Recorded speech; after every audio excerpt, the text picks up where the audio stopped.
So without further ado, I would like to invite Carly. And I love Carly's posts because it's beautiful, it's touching, and it's you just learn. I learned so much from her posts about plants, about native plants, and then about habitat gardening. And also, she also brings more like a life reflection that's related to nature. And she posted a song from Neil Young. It's called Natural Beauty. And the lyric is just so fitting with what's going on now and then with nature. So let me read it really quick, the lyric. On the roller coaster ride that my emotions have to take me on, I heard a newborn baby cry through the night. I heard a perfect echo die into an anonymous wall of digital sound somewhere deep inside of my soul. A natural beauty should be preserved like a monument to nature. Don't judge yourself too harsh, my love, or someday you might find your soul endangered. A natural beauty should be preserved like a monument to nature. Beautiful. Okay, so that's Natural Beauty by Neil Young. So welcome, Carly. You want to introduce yourself, what you do, and all the good stuff? Yeah, my name's Carly, and I live here just outside of the Portland city limits on the Milwaukee border. So I'm technically in Clackamas County, but I'm only about a 10-minute bike ride from Southeast Portland. So we moved up into this zip code up in Milwaukee about 3 years ago. And before then, I lived in Selwood for about 10 years, which is a Southeast Portland community. And prior to that, I lived on the west side in the kind of off Barber Boulevard in the West Hills. So been in Portland for a long time, pretty much since I graduated from high school, and I've never left. So I love the Portland area. Yes. Milwaukee's nice because it's very close in still, and right. I work up at OHSU as a cardiac nurse, and so I'm very close to still getting up to So usually I work Friday, Saturday, Sunday, and Monday's kind of a recovery day, and then here I am on Tuesday feeling a little bit more refreshed. You look refreshed. Oh, thanks. Yeah, I slept quite a bit. So so when I lived in Selwood, that was some years where I was living in a rental. I did own 2 houses prior to that, but then I was in a rental and going through nursing school for a while following my divorce. And then after nursing school and all of that, at some point about, I don't know, 5 years ago, I got remarried, and my new husband and I bought this house, which is, I could see through it when we bought it. So I had been doing container gardening while I was in the rental. I did plant some plants in the ground and took them with me when I left. That was the summer we had the Eagle Creek Forest Fire. So it was like transplanting plants in August during like ash fall, and those plants all survived. It was a miracle, because that summer was, I don't know if you remember, but we had no rain and it was so hot. Yeah. And then, so during that time, I started because I've always been a gardener and always been drawn to the natural world. I grew up in McMinnville, which is in Yamhill County, about an hour and a half from Portland. And we lived out in the country, and there were lots of native oak trees and native plants, which I didn't grow up with a family that, had strong education around that. I just knew that I loved it, and I didn't know why. And I think the reason I loved it so much was because there was so much wildlife to observe. And being way out in the country, there was even more than we see in the urban areas. So we had lots of barn swallows and coyotes and raccoon. You know, we have some of those here too, but it just seemed like there was a lot. So then moving to Portland, I went through years where I was living in dormitories, and then I eventually got married and started gardening. And my go-to at the time was just what I knew, like, you know, going to Portland Nursery, like these are pretty plants, and then trying to do like a fine gardening. They'll put these little diagrams together with little numbers, and they'll show you how to like layer to make the most beautiful garden. Right. But over the years, I started educating myself. And I think I was on a walk once with my husband, and I saw the backyard habitat sign, and I thought, I really like the way that their garden looks. And I wonder what backyard habitat is.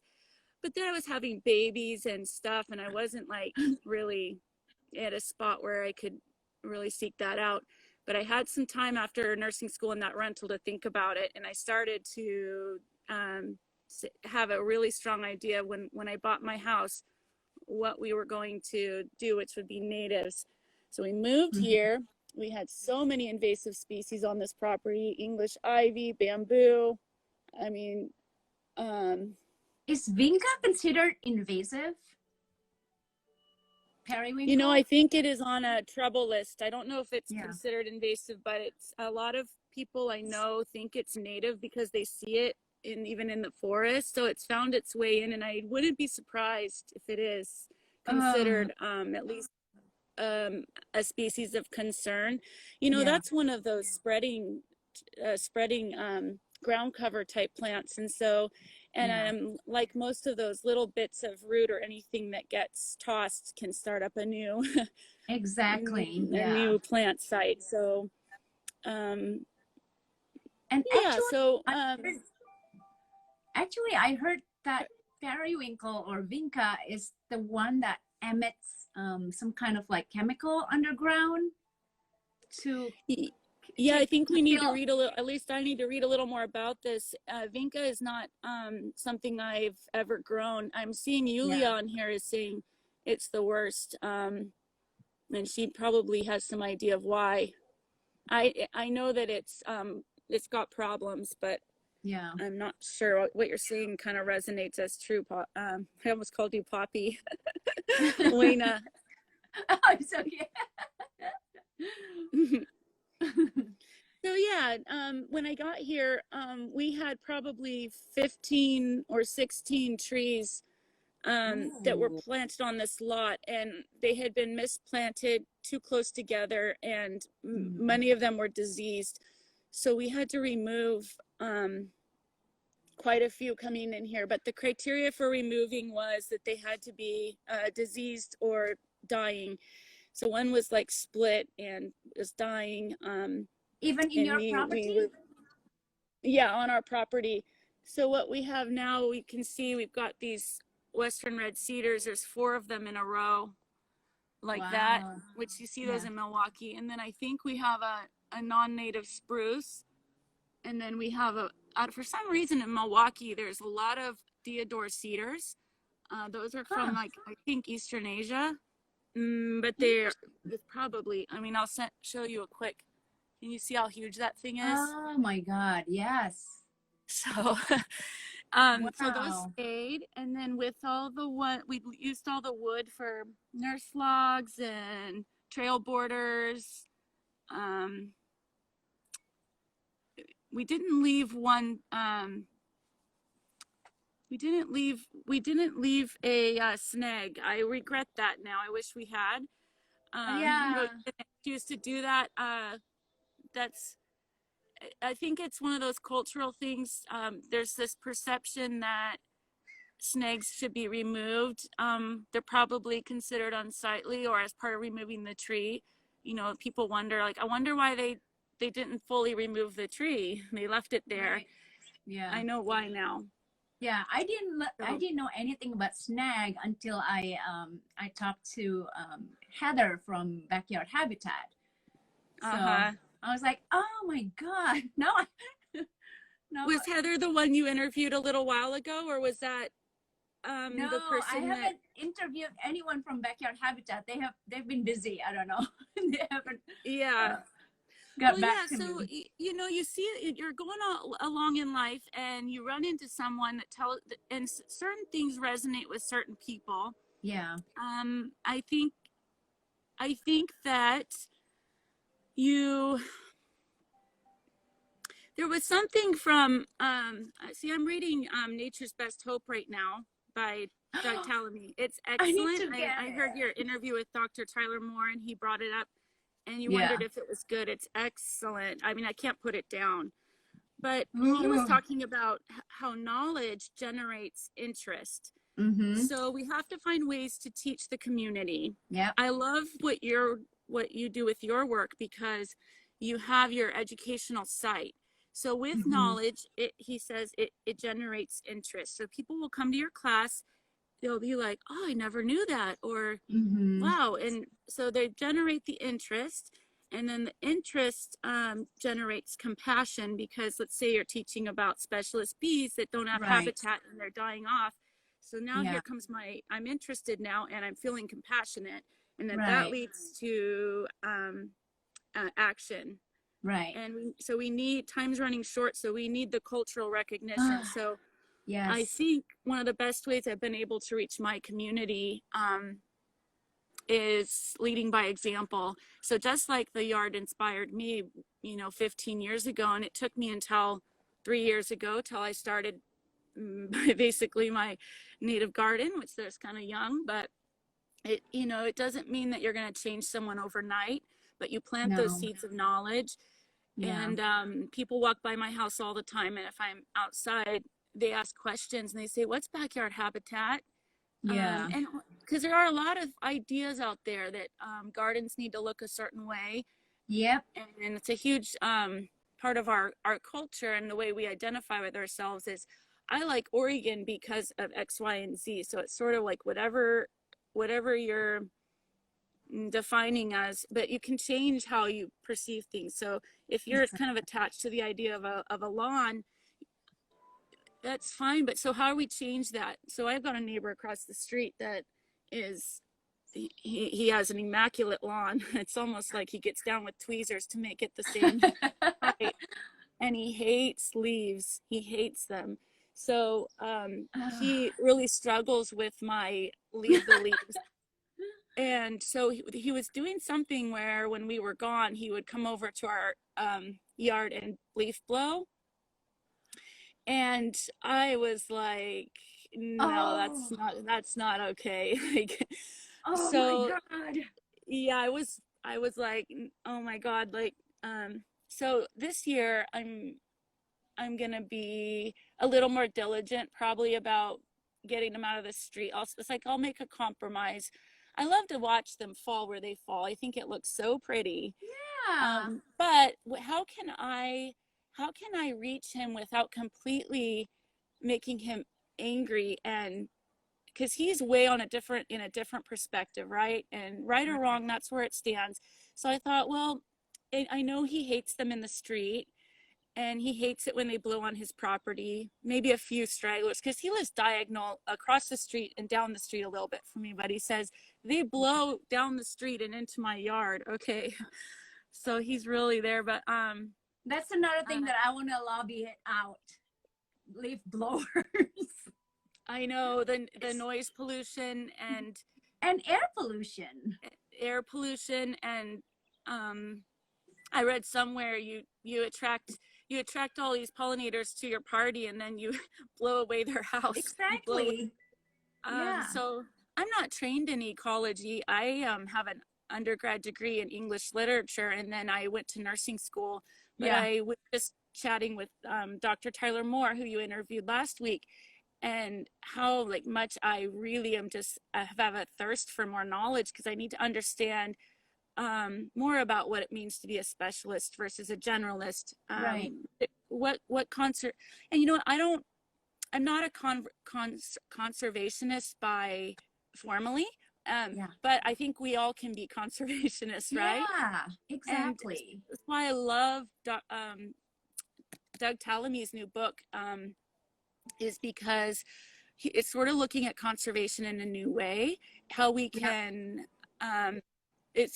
not to put down at all the work of conservationists in preserving acreage in forest land and properties that are undergoing land restoration and all of that, but we also have to practice conservation in our yards. Exactly. Little Yeah. things add up. Mm-hmm. So, and I know from the other two houses I owned that a lot of people aren't really into gardening, and so when they buy the house, Mm, they think, oh, it's got pretty plants, and then they can just hire a landscaper or whatever to keep it up. So I've driven by, my gardens are all still there. They haven't been touched or changed. So it takes someone like me that spends a lot of time gardening to come in and say, right. let's make some changes. And so I like to think that a lot of the plants I've put in here are going to be here for many years to come, and Yeah. hopefully we'll be able to keep our house in the family and stuff. Yeah. But it's incredible. I mean, I have something like getting on to 100 different species of native plants to Clackamas County. So I'm kind of Nice. I'm kind of a little bit extreme. You don't have to get to the county level, but that's what I like to do. So But that's the thing. That's the thing. Well, once you just kind of like keep searching of like, oh, what else can I do? yeah, And yes. and Every I time think, you learn something, it like yeah, you have 4 or 5 more questions, and it just it's a very rewarding journey going it into native is. gardening. I Yeah. can't even tell you, within 3 years we've had bush tits in our nesting in our yard this year. We had the chickadee nesting box, which I posted No, about several. I enjoyed your post. Oh, my heart was pounding when I took the box down, because Oh, when we unscrewed the lid, I was like, did they all make it? And they all made it. oh So my it was God. an Yeah. exciting moment. Very, Oh very my exciting. God. And what's cool is they hang around. So we see the babies. They're learning how to be chickadees, and they've got lots of different, very safe habitat. They can hide up in the trees. Yeah. Um, I thought maybe it would be something where we'd have to keep our dog Banjo on a leash for a few weeks, but they Right. didn't stay on the ground. They're just flitting Yeah. around in the trees. So Yeah. And then yeah. Douglas Talamy also said, what, baby chickadees eat 5,000 Mm-hmm. caterpillars a day? Mm-hmm. And then, those So critters. it was like the best pat on the back I could ever have received, that I a know. family of chickadees was able to Yeah. sustain, that pair of chickadees was able to find what they needed to raise that family here in our yard. Yeah. Um, And it's those things are, crazy. Like, yeah, go ahead. Sorry. and those things are so much better than, I mean, it's good to have bird seeds in your, like the providing seeds in your backyard, but having native plants are more sustainable. You don't have to keep buying seeds, even though I have some too. But yeah, I think Mm-hmm. it's more important to have the base food web for Mm-hmm. our caterpillars, which are the native plants. Mm-hmm. I've noticed that the feeders were used extensively until we got these native plants up and going a little bit. Now it's almost like a treat. Like, they'll go there for a treat, but they're really not Right. used very much Mm-hmm. during the season. It's funny to watch the baby chickadees try to figure out how to use a feeder, because they're not sure where to. Sometimes they're trying to land on the hook, on the S, on the S.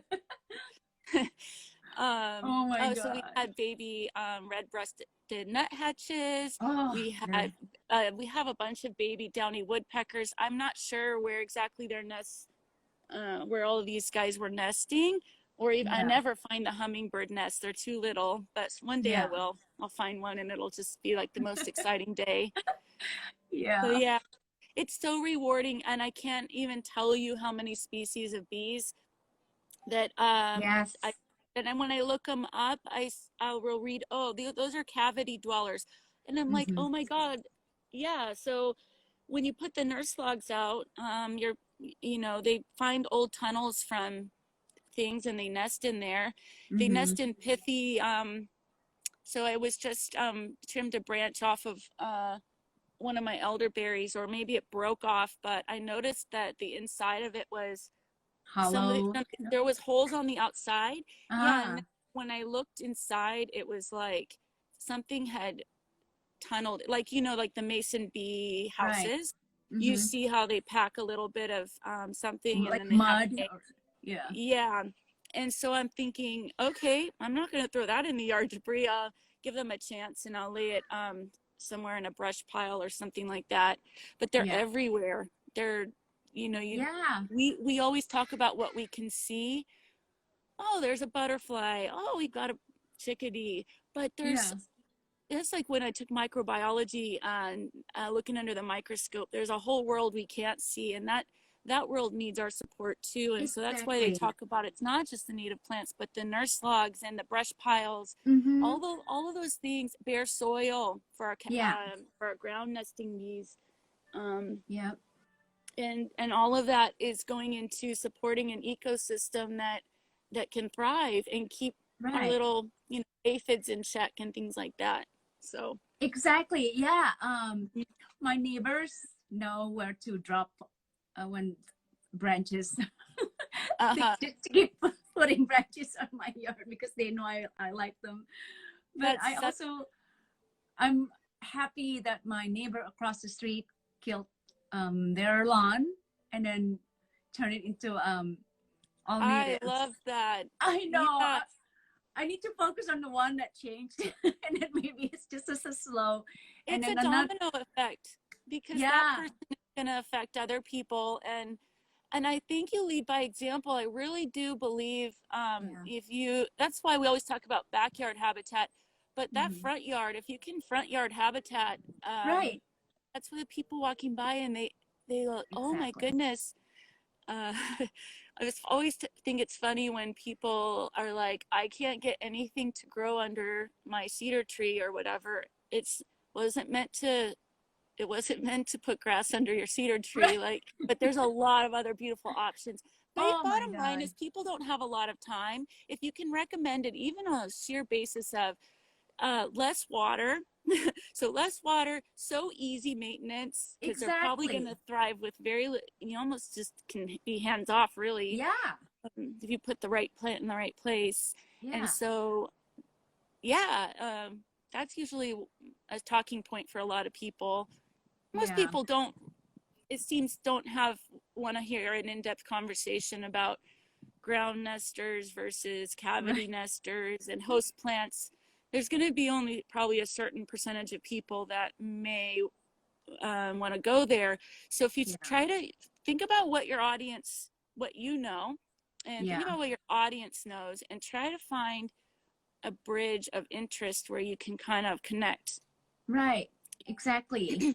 That's why um I'm using beauty to engage people. Beauty through my botanical design to engage people. Oh, it's pretty. What is it? It's native. Yeah. you know, and then so yeah, that's I'm using my background as graphic design to do that, and then I also have signage on my front yard so people can Mm-hmm. read about it. But my my hook for people to get to be interested in native is that where it's people who doesn't love butterflies, right? Yeah, for So, sure. so I said Yeah. 90% of leaf-eating insects, including caterpillars that turn into butterfly, can only eat plants that are native from here. And they're like, oh my God. So, it's just like, Mm-hmm. I think it's, yeah, like it's all about educating. It's about Mm-hmm. advocating and just sharing the words because our major nurseries don't have natives. And then that's another topic, you know? Yeah, I mean, I So do think Portland Nursery is probably one of the out of there's a lot of big ones like 7Ds. I don't know even know if they're still around, but a lot of those huge nurseries have a little teeny section tucked in the very back. And I will yeah, say the Portland nursery, It's in order pretty to stay in good. business, they have to sell a lot of non-natives, but they have really knowledgeable staff, and they Yeah. have like a decent selection. You're not going to Yeah. find the obscure ones, Right. you know, but they've got all of the major native shrubs like ocean spray, serviceberry. Yeah. Um, they've got some basics to get you started. But I always go out to Echo Valley, and Uh-huh. where's my other favorite? I go to Boston. Bosque Dell for some things. Yeah. And I enjoy the drive, and I really like talking with owners of native nurseries. I was thinking, you know, another way I could reach the public is, I mean, if I were to go knock on someone's door and say, I have a great idea for your, you know, your parking strip. Most people are like, they want to have their own sense of autonomy with their property. I'm not sure that Yeah. would go over very well. Yeah. But if, like you, I have an educational sign, and Yeah. I start propagating some of my native plants here and putting them out and say, if you're interested, feel free to take one. And then Right. it's a gift, and it doesn't cost me anything to propagate a plant. Yeah. And then maybe that way I can start spreading. And I know even if people probably pick the wrong location, most of the plants will, maybe it won't bloom as much, but they're probably not going to die, you know? Yeah. Right. So, because they're native to the area and the soil. And that was another thing when we bought this property is, I mean, I told you we had English holly, we had butterfly bushes, we had so Oh. many invasive species we had to remove, but the soil was really, really poor because it had been regraded, and all the Yeah. topsoil was pretty much scraped off. And so just simply by spreading leaves, and we have a lot of evergreens, so I don't get a lot of leaves except for there's a maple tree in my front yard. So I'm always needing more leaves. And so you can actually, I think you can drive to a place in Portland and pick some up. But that's why I always like taking from my neighbors, because if they're just gonna throw them in the yard debris bin, I'm like, oh, can I have some? Because I use them all year long for composting. Maybe that's how you can like get, you know, with your neighbor who doesn't like leaves in his thing. So just don't leaf blower. I'll rake it. I'll take it from you. There's Dr. Tyler Moore. He just joined. Yay! Him and I were just chatting this morning about, I told you earlier about ecology and how I wish I had an ecology degree, and he was telling me about a little certificate program that's getting started. Maybe I'll just do a certificate program right now, just so I can have We'll take it together, little bit of knowledge of someone. What's that? We'll take it together. Yeah, let's do it. I would love to take it with you. That would be very fun. Yeah. Because, you know, every once in a while I'm kind of stopped in my tracks. Someone will say, actually, pesticides are fine, or like they'll say Sluggo doesn't really, and I feel like I don't have a whole lot of argumentation that comes from, like, I have these, you know, phrases that I know are true, but I need to go to the articles and the journal articles and have a good sense of why. And most of those things are not okay because they affect, like Sluggo could affect the food chain. And I hope I'm not criticized for saying that, but that's just I don't want it to be on my personal opinion, though. I want it to be based in science. When I say something, that it's not just an opinion I picked up somewhere along the way. But so many of these things can get people upset if it's their livelihood, they're farmers. You have to kind of gently tread a little bit, and I think most people are trying to do the best they can. We all can do a little better, though. And it's just, again, I think people meant well, and then they just, you know, the perception of nature, they don't, it's when you live in the city, you know, there's a disconnect with nature. So they don't think that it has a big impact for our environment. You know, but what's the name of Doug Tallamy's first book, Bringing Nature Home? I know. And that goes back to a second book, our backyards being conservation sites. I love that. Yeah, I always tell people too, like, your backyard is the extension of nature. You know, it's not with all the destruction. It's amazing to me. Yes, and we are still able to attract a lot of these species. Like, what if we can plan all they want 100 years from now, but they don't come anymore because they don't exist. Right. We still have some time, not a lot of time. We Yeah, need to make exactly. changes now. Yeah, Yeah. exactly. And I think when you were interviewing Dr. Tyler Moore, he brought up pollinator parkways, and I Yes, thought, what a great idea for I need to a send you nonprofit. the link. Actually, that's what Yeah. I'm trying to talk to my neighbors to create Mm-hmm. corridors on our block. Just Mm-hmm. because, like you said, people are And I so think, you know, they don't want people to touch their garden, their front yard. But if it's parkway, it's more, you know, it's less attached. yeah, So yeah, so maybe I'll interview yeah. her too. It's really good. She has like I forgot her name, but she's here in Portland, and then her website is like there's like plans already, so she makes Mm-hmm. it easy for people who wants to actually do it for their parkway. Mm-hmm. Yeah. Right. And as we brought up earlier, a lot of people, they they buy the house, they buy the plants on it. Some people go into gardening, but not everyone. So if we can reach like landscaping companies, somehow this is going to be hard, but like getting the HOAs to kind of Yes. maybe consider accepting a few species of native plants. Yeah.